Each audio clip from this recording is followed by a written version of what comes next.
Bienvenidos a Los Cabos, Mexico. Behind me is Cabo San Lucas, and today we're going to explore the southern tip of Mexico's Baja California Peninsula.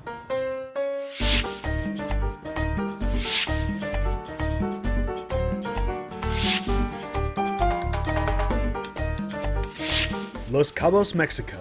If you like to play in the surf, relax on the beach, shop, and party, then head to this desert paradise on the sea.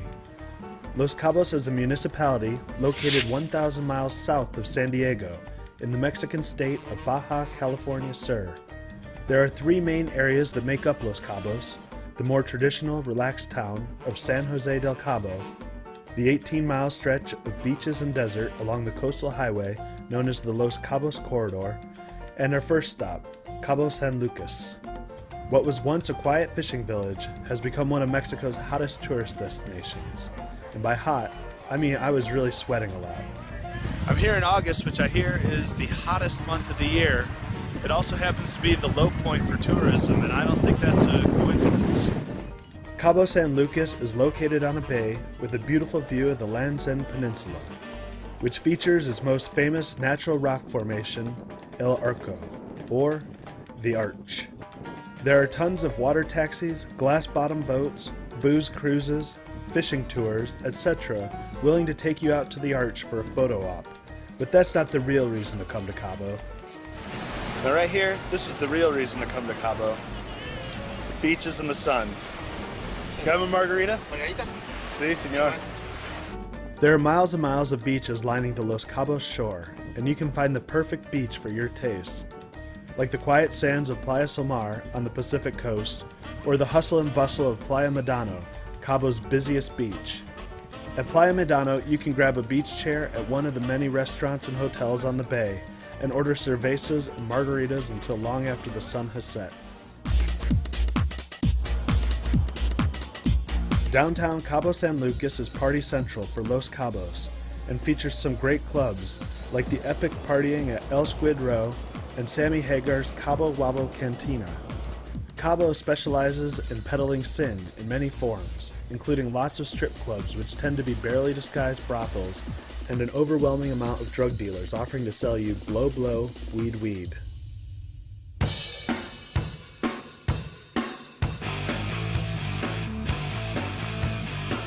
There are lots of outdoor activities in Los Cabos, like snorkeling, deep-sea fishing, parasailing, and jet skiing. There are also tons of options for shopping, from the souvenir shops that line the streets around the marina with their aggressive salespeople, to the more laid-back, modern shopping mall experience of Puerto Paraiso.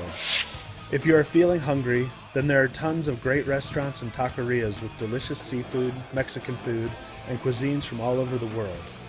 But when reaching for your wallet, remember, this is not cheap Mexico. Los Cabos hosts some very wealthy visitors, and although you can find a few good deals, prices are on par with some of the more expensive U.S. cities. After thoroughly exploring Cabo San Lucas, I decided to venture out and see the rest of Los Cabos.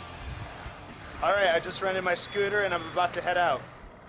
There's only one road from Cabo San Lucas to San Jose del Cabo, a 30-kilometer stretch of highway known as the Corridor. It travels along the coast with the Sea of Cortez to the south and miles of empty desert to the north. Many expensive resorts and golf courses line the corridor and are popular vacation spots for the rich and famous. But I took my scooter in the other direction, away from the population. I'm taking a little detour. I'm out in the middle of the desert, just me and my scooter. And as you can see, it just goes on for miles. Los Cabos sits in a harsh, arid environment, and you don't have to travel very far from the path to leave society behind.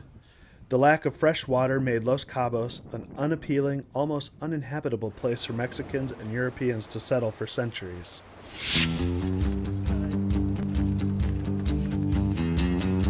On the ocean side of the highway, my friends and I stopped at Zipper's Beach to try out the surfing.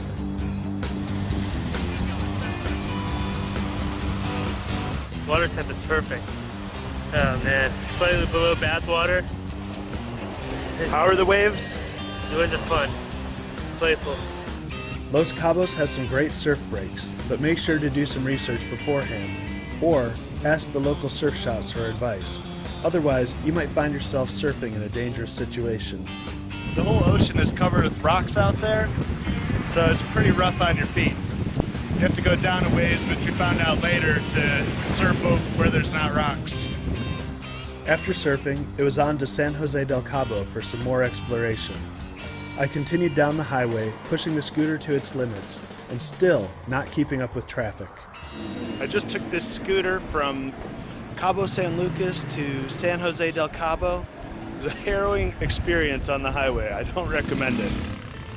San Jose del Cabo is the other major town in Los Cabos, and it represents a quieter, more traditional Mexican town. It has a laid-back town square featuring the Iglesia San Jose, a replica of the original mission church that the town was founded around. Well, I just took my initial walk through San Jose del Cabo, and gotta tell you, it was way more relaxed than Cabo San Lucas.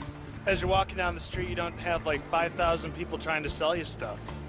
Even though it's more relaxed than Cabo San Lucas, that doesn't mean that it doesn't have plenty of shopping, restaurants, and activities for tourists to enjoy. We have canopy, safari, swimming with dolphins. We also have snorkeling, ATVs, wave runners. A lot of fun in here.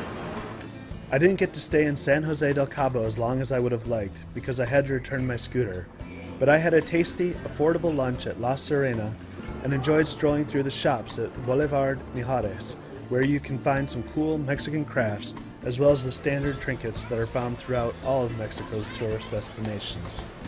Even though Los Cabos is a fun place, there are still a few downsides to it. Everyone is working aggressively to get your money.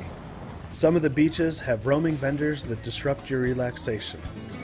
There are aggressive timeshare salesmen around town that hound you as you walk around, especially if you're a couple who is over 35 years of age. Some people will be put off by the amount of drug dealers and strip clubs that are found in downtown Cabo San Lucas. Furthermore, you should buy services from reputable companies that are mentioned in some of the more popular travel guides. I learned my lesson the hard way when my scooter salesman turned out to be really shady. I just got screwed out of about 20 bucks. I've been waiting here for 2 hours to get it back, so we'll see if I ever do. Don't worry, I got my money back, but I did have to get the police involved. There is construction everywhere, and Cabo is expanding at an astronomical rate. My final concern is the environmental impact that this growing town is having on this delicate, dry landscape. It's hard to justify multiple, luxurious, thirsty golf courses in the middle of a desert. In Cabo's defense, though, I've heard that they use gray water to irrigate golf courses, and all new resorts are self-sufficient with their own desalinization and sewage treatment. Overall, I enjoyed my time in Los Cabos. It's the perfect destination for hanging out at the beach, drinking a margarita, getting outdoors, and partying through the Mexican night. I'd like to thank TripFilms.com for helping me get to Los Cabos, Mexico. If you'd like to learn how Trip Films can pay for your travel expenses, head to their website and check out their Trip Vlogger program. After that, head to my website, StrayCompass.com, a travel adventure site for more great videos and articles. Thanks for watching. I'm James Knott. Adios.